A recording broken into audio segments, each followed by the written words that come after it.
Namaskar and welcome everybody to Crop Production Technology series, and this is episode number 5. The topic is on farm management. Farm management is a very important topic which helps us in managing the crop and increase the productivity. With us we have Mr. R. Madhavan today, who will help us understand on the topic farm management skills. Welcome Mr. Madhavan. I'm very happy that we are doing this. Today we are going to discuss about management. See, people are wondering why management in farming. Farming needs more management than any other sector, I would put it in that way. Not because I'm a farmer. It needs a lot of management skills and management areas. Though farmers are very excellent person in managing things, but they lack on the prioritizing things, which is to do the first and which is to do the next and then the next. So we are going to discuss on that now.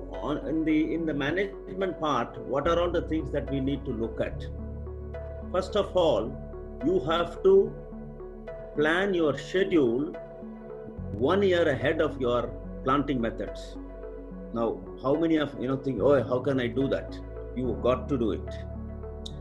See, we might get some rains or shine, we don't know the natural calamities, but let's do our duty, which is to plan and hoping for the best. We have to do our homework. I call it homework best. What may come, okay, we will face it because we don't know the uncertainties and we are, as a farmer, playing with uncertainties. So do not be surprised. We are always depending on nature. We are always depending on the issues based on labor. We always depend on the machines. So these are all issues which will create problems, and we know all that. Still, management plays a vital role. Now, what do you mean by management in farming? I said what you want to do next year to be planned this year. How? So you have to take a record of what all you're doing every single day in your farming activities. Take an example. Today you are preparing the land. What are all the problems that you incur in this and what are the advantages? Just make a note in your own language, in your own easy method. We are not going to write a book, but these are going to be a guide for us to decide what next. Now, for example, you have created one particular variety. Say you bought a particular variety of corn and you tried to plant it. Now, the performance of that is to be recorded for your understanding. For example, what is the percentage of germination? That is, I put 100 seeds, how many seeds have germinated? How do you know next year? You might even forget it. We are all human beings, which is very common. If you can record that with a variety, then you have a record saying, hey, I have put 5202 and that gave me this number of plants per 100 seeds. And you can even go with the trials and see which one is the best and then put it for the next year. This is one selection of crop. Now, marketability, you also work on the marketability, which is very important in the management sector. What was the marketing trend last year when you did your crop? How much you suffer for the selling of your produce, making it a profitable return, or you were just putting it in a mandi for a distressed sale? What was your problems? If you can make a note of it, come back to it. Now, these are the issues of selection, marketing, crop, and the next one is agronomical. Always write your farm weather report. How do I write? Write in a diary. Take a simple diary. Use that one page for that day's activity. If you don't have any activity, leave the page vacant. So that diary, see, I have kept now almost 33 years diary with me.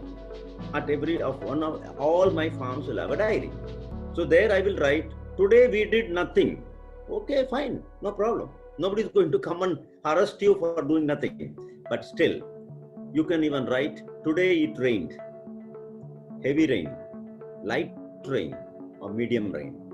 When you go to the next stage, now what I do, I record the rainfall. In management, This is also very important. These are simple tools available, very inexpensive tools. 200 rupees, 100 rupees, you get a rain gauge. You can measure and write it in your diary. Now, what is this going to help you?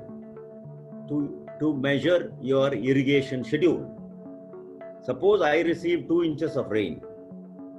2 inches of rain, I've discussed about this on the rainwater harvesting in my previous episodes on sizzle especially. So 1 inch of rain given in a 24-hour time, you have saved per acre so many liters of water.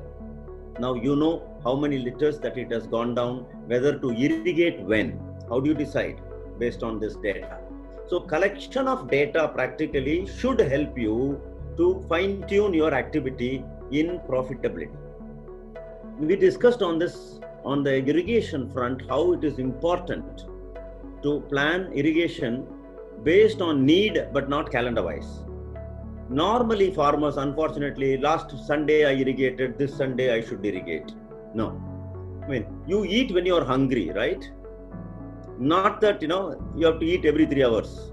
If you are hungry, eat. If you are not hungry, don't eat. As simple as that. So when you are not hungry and if you try to eat, you know what happens. And the same thing happens to the crop also. So we are all same. The next important thing, crop rotation. What is a crop rotation? Crop rotation is a system in which more than one crop is grown one after another. Say for example, I grow wheat. Don't go wheat in the same land, because the advantages of crop rotations are many if practiced scientifically. Now, what do you mean by that? What we want is abundant, nutritious food year round at lower cost, right? Then how do you do that?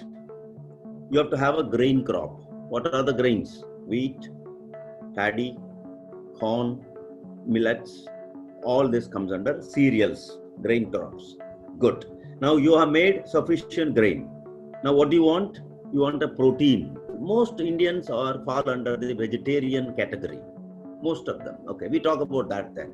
Now for them, how do we provide protein? Of course, the milk products are there. But as a farmer, what is your area of functioning? Pulses play a very vital role. Now, so in your crop rotation, you have to plan when to bring this pulse. So it varies from place to place, region to region, season to season. But in our schedule, we have to think of as one crop within a year, pulse in our schedule. Okay, the next one comes vegetables. That's where you make money as well. All your minerals you get out of vegetables only. That window you need to calculate. Now these three called crop rotation. Let me just first talk about economics and then come back to the scientific advantages. Economically, what? You're making a grain crop utilizing the rains. Now the water which saved, you can go for a second crop without much looking for an irrigation, provided you have gone through all the topics which we were discussing in the last few episodes. You would go back and then, go and listen to it once more. You will understand on the second crop front. You can go with vegetables. Vegetables with a very little water and agronomical condition to suit us. See, in India, we have the very good advantage of weather.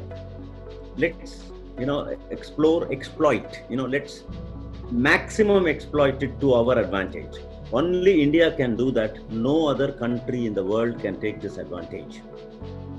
And it is free for us, please.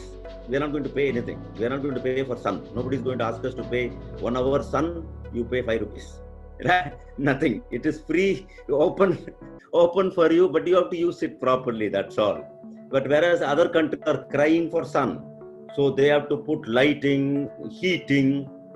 So we have no problem. Thank God.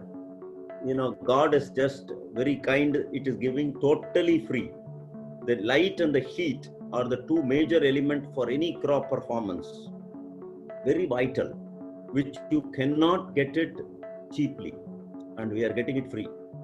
So imagine if you can manage sun and heat and adding to that to the soil nutrition. My God, you make wonder. Second crop as a vegetable crop. Whatever vegetables within your area, which you can make it a marketability. Please remember, again, one more thing. See, people used to tell me, sir, broccoli won't be grown in Chennai. See, I'm part of South India and in Tamil Nadu. They say broccoli is not grown there. You can see my crop which is growing in my field. There is a picture of it shown on the screen, broccoli and cabbage. The only thing what I do is, I put it on the particular window. See, we have a very good weather pattern. You have to only study that weather pattern. Most of the crops are 100 days, 120 days, you're cropping out. So we have a beautiful window. So some crops love heat. Some crop love, lesser amount of heat. So there is a room for it. Heat, there is a room for it. And some crop loves, rains. Now we have all three. All the three weather is available for us. So based on your, say, paddy. Now what I do normally, we get, northeast monsoon. So heavy rains, lashing down, continuous, all this thing. Paddy loves it. I put paddy there. Then, not to worry because paddies get irrigated. Rains are there. Paddy loves to stand in water. All that is clear now. I'm going with the nature. The moment the weather shifts from monsoon to winter, that is dry, at the same time it's cool, I put vegetables there because they love that vegetable, that type of a weather, not rainy. At the same time you get sun. We all know. See, the thing is, it's only our ignorance. We all say Uttarayana and Dakshinayana, these two, which means you all know the transition of sun. That is from July 15th to January 14th. So this shift takes us maximum light hours and minimum light hours. So you choose which loves maximum light hours. At the same time, we are a little far away from the sun, so it is not scorching. You can harness and take a vegetable crop. Now the third crop, I said pulses. They are very short duration. They love little more sun and less amount of water is needed. Put it in the last in your schedule towards the summer. That means when you are approaching the summer, you should be able to harvest the pulses. Now I'll come back to the why 3 crop rotation in management. If you, by putting monocropping, that is paddy, wheat, sugarcane, you are inviting pests to lodge there. And the mining is also for a one particular nutrients are mined because you are only putting paddy, wheat. But if you can have crop rotation, each different species demanding different requirements of nutrients, so that means the soil, it can consume all the nutrients equally and the mining takes place equally. Pulses, they have a very good advantage of fixing nitrogen from the air into the root zone. That means that's an advantage for you. Nitrogen is free available in the atmosphere. By growing pulse crop as a third crop, you are fixing nitrogen to your own soil. That means that is one of the major nutrient is available free if you can manage and put that fellow from the air to the soil. And that is done by a pulse crop. And we all eat dals.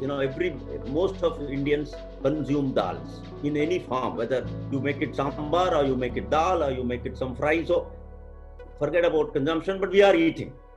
Dal is part of our food daily. Almost every day, twice a daily, we take in some form or the other. Here we make idli and there you make something else. Right? So anywhere the dal is added. Now the dal gives us the protein and takes care of the soil health. Now look at this management part. The ideal is 3 crop rotation in a single year can only be done in India. Now why not we take that advantage? The simple it needs is only as a management tool. Now during cropping, now this is about general agronomical, economics, importance of crop rotation, to summarize these things. The next thing which I'm going to talk about is in management during the cropping cycle. It's very important when a crop is growing, it's like a child. You have to rear it like a child. It has got basically 3 windows, like human beings. I constantly relating it to human beings so that the understanding is much better. We have childhood, adulthood, reproduction, senility. That is, you're a kid fooling around, playing, jumping, growing. So you're not only playing, jumping, but also growing. That means the growth takes place during the childhood. You cannot grow after certain years. That's all. Only that. So during that growing stage, your management plays a vital role. Like your mother takes care of you, right? Whether you have eaten regularly, are you doing everything properly, are you growing up every day? If you really notice in the kids, or you can ask your mother, you would have weighed, she would have taken you to the hospital and they would have measured your weight every month when you are growing up. Why is that? Whether all your nutrients are assimilatizing into your system. So in your management of a crop, you have to take care of this during the vegetative stage. Now we call it childhood, which is their vegetative. That stage, you have to keep them pest free. Very important. The idea behind all that is maximizing crop production per unit area of land. Very simply I am putting it. Maximizing crop production per unit area of land. That is, I am having 1 acre of land. Have I used that 1 acre of land to maximizing my crop production? Which means what? All these steps in management that should contribute to your crop production. Productivity is your key. This year I make, see, crop on a right environment, it's a limit. It can produce enormous. The only thing is you have to provide what is needed and know all the basic management skills. We were discussing on crop growing stage. I said during the vegetative, it should be pest free, weed free, careful on irrigation. Very, very careful on irrigation during initial stages. During the vegetative stage. Like us, see, why do, as a children, we have to run, scream, jump, play. These are all very, very important, Otherwise, you're not human being. That is true, right? In child, you have to run, scream, jump, all this you have to do. Mischiefs. Yeah. So your mother has to be constantly with a whip. So this is part of your growth. If this growth is healthy, then you are, when you grow up, then you become adult, reproduction stage, then your brain functions are much better. Similarly, when all things are given for the crop, the healthy is given up, then the crop stands up for the reproduction. Now, what is reproduction? That it's ready to produce the products, like a grain or a fruit or anything that it is returning back. Now, if this is not taken, managed properly at this stage, then the harvest is nil, zero. During the harvest, you cannot go and do any management. Nothing can help you on that. So what you have to do management is at the start, the beginning. So we discussed in various chapters. That's the reason I said 60% should go to land preparation. In my previous chapter, I spoke about that. And I insisted that we give utmost care for the land preparation. Why? To have our maximizing our advantages. See, the crop production per unit area, our research and scientific advancement in agriculture has provided us with the plant species. Like we have varieties, number of varieties, this and that, they're called genetics. But then those are genetic potential. But how do you take the genetic potential out of that seed?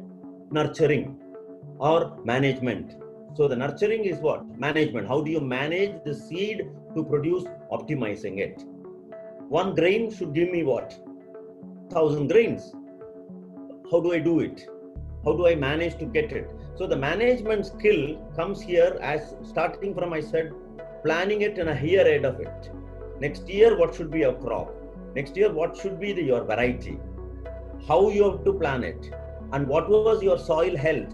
So keep all these records with you in your own language, in your own simple format, where you can understand. Why do you need to understand? To plan your following year's crop and schedule and marketability. Now, you have to also take care in the management front. Yes, of course, we talked about pest management, but protect the land from undue pest infestation and proliferation. Now, what are those?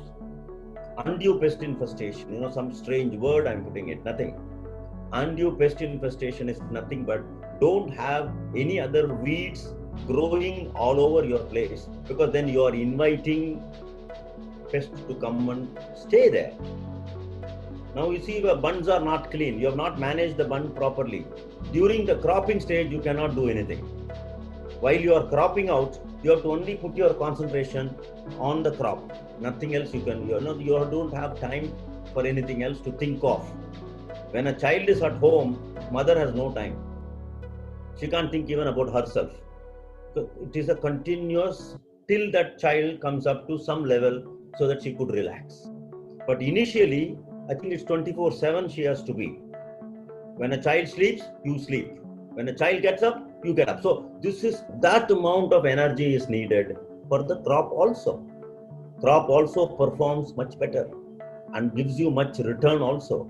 This is the way and key for maximizing your crop production per unit area of any land given it to you. We should now use this management skill, simple management skills. I will elaborate it with more of your questions, when we come back onto the question and answer session. There are a lot of problems and issues. Of course, you can say one year it's going to be a drought and one year it's going to be a flood. Yes, we are part and parcel of nature.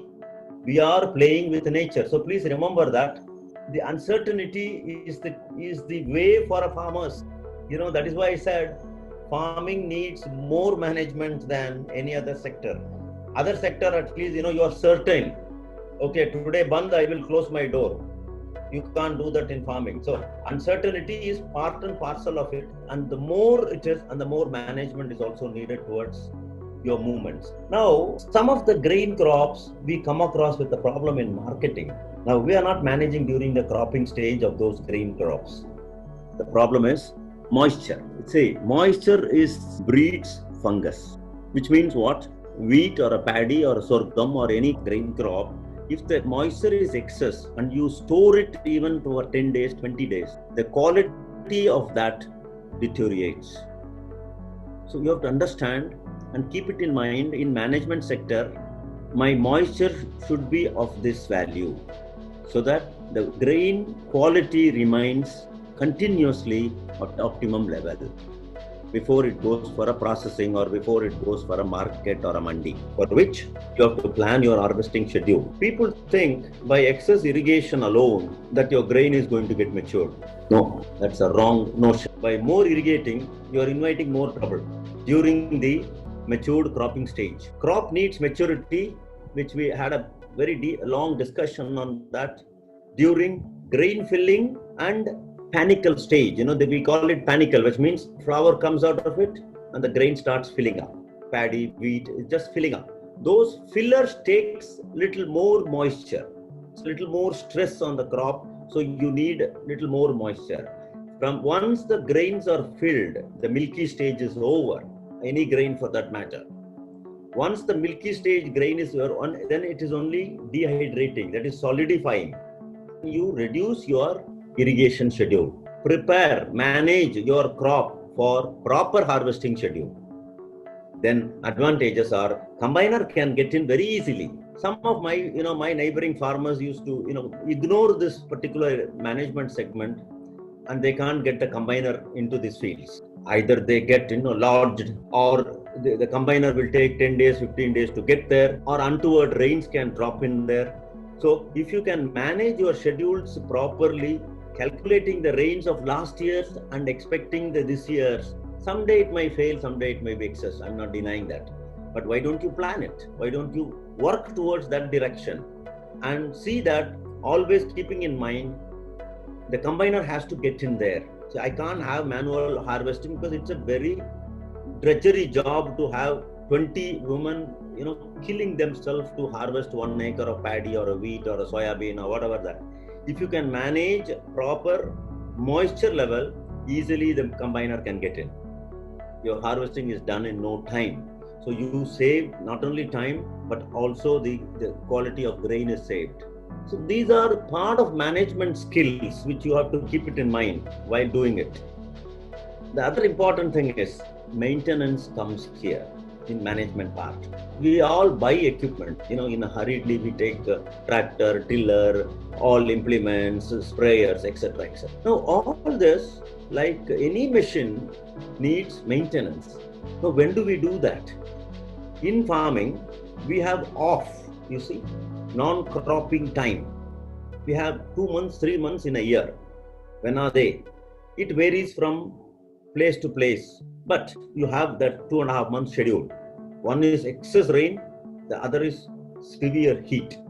Now these two are not ideal for farming. Then you go with your motor servicing, you go with your tractor servicing, so that the tractor runs for the moment you start your field operation, the tractor is ready, your water pump is ready, your sprayer is ready. But most of our farmers, the day they get the problem in the field, they run to the tractor and then find out tractor clutch is broken. Okay, now you run for that 10 days. Now you lost the 10 days in the cropping period, which is so vital, you can never get it back. You might have saved some 1,000 rupees in repairing that previously, but now you have lost 5,000 rupees. You see, so you are saving 1,000 to lose 5,000. But simple management skill is missing. Similarly, some of your sprayer, you may not get spares during your cropping side. While you are cropping, your concentration is on the crop front. You don't have time to run to get a spare. What do you do then? You have to ignore a sprayer. You have to ignore one particular spray or do inefficient spray to that crop. All that contributes to your lower productivity. So if we can manage in all these areas during the cropping cycle, as I mentioned, seed to first 35 days, vegetative, that it is growing up. Then the effort is concentrating on the pods or grains, flowers, whatever that we are going to eat it. Then the next comes maturity. So these three management during cropping cycle should help you in better harvest of it. We discussed nutrients. Now that I'm linking it with management. And the nutrient part, if you remember in my previous episode, I was mentioning it. There are some material, soil inputs, which are mobile, which are moving in the soil profile. Nitrogen is one, boron is one. Now these nitrogen and boron, what we have to do is we have to split the application. Instead of say, if this particular crop needs 100 units of nitrogen, you cannot dump all the 100 in one day, which means what? You're wasting it. They drain away to the plug, to the local pond, or wash away with the rains. These materials are called mobile elements. I would suggest you apply in splits. That is, take 5 or 6 instead of applying 100 in one go. If you are recommended for 100 kgs, don't apply it in one go, any nitrogen material. Go and apply it in splits during their growing stage. Every week 5 kilos. Every week increase it to 10, then 20, then go on slowly. Then whatever you have applied is consumed by the crop and not wasted and drained away to the ponds and rivers, which not only pollutes, your money is also wasted. This is on the fertilizer front in the management skills. Pest also comes in the management. The best time of scouting pest? Early hours. Very early morning is the best time for scouting, to go around the farm. As a very old age, our own saying, footsteps are more important than fertilizer and water. What are those footsteps? You have to observe what's happening. Early hours. Only in early hours you can see all these things. Why? Most of the worms are nocturnal, which means they hate sun. Those worms hate sun. So The moment light comes from the sun, they bury underneath. So you go after 6:37 in the morning, you won't see anybody there. But only crops eaten away with the, all that crops been eaten. Now you go and spray. The pests are not going to die because they are already under the soil, protecting themselves. They'll only come out at evening 5 o'clock once the sun is set. Because these are called nocturnal worms. Most of the worms are, they do eating job is done during the late evening hours, cooler hours. Now, in the management, pest management, which means you have to select the time of spray. I'll tell you my own example. Initially, I mentioned that I used to spray a lot for my cabbage. I was not aware that these worms, they start their business after 6 o'clock. But I close my business after 6 o'clock. I was not knowing this. So I keep on spraying. They were not bothered. They come in the next night, wind up my cloth, complete crop, then go and sleep. I come in the morning, spray again. So this is a repetition. Once I heard a noise in the night, evening. They're eating, This noise was heard. I said, what the hell is happening here? So I took a torch. There were worms. Then I attacked them during that hour. That's it. I won. They lost the battle. You see, this is just simple management. So, thank you very much, my friends. I hope all this will be in a position to take you to your next step. I'm not confusing. I wanted to give you as simple as possible. And management is also one of the important skill. And during the plant growing stage, it is also very vital. And all the other things are linked to the management only. Thank you very much. I am happy to answer all your questions when you come back. Whatever I know to my extent, I will push it to you and share it with you. Thanks once again. Thank you very much, sir. Today, this episode was very informative, especially on the farm management side. Our farmers miss out on these farm management skills. Farm management, what I understood by this farm management is starting from land preparation till you sell the crops in the market. Farm management is very, very crucial and important. The impact of this management will not just double the crop income, but also multiply the crop income. I'm sure all the farmers after watching this video will surely get benefited by farm management skills. Thank you very much.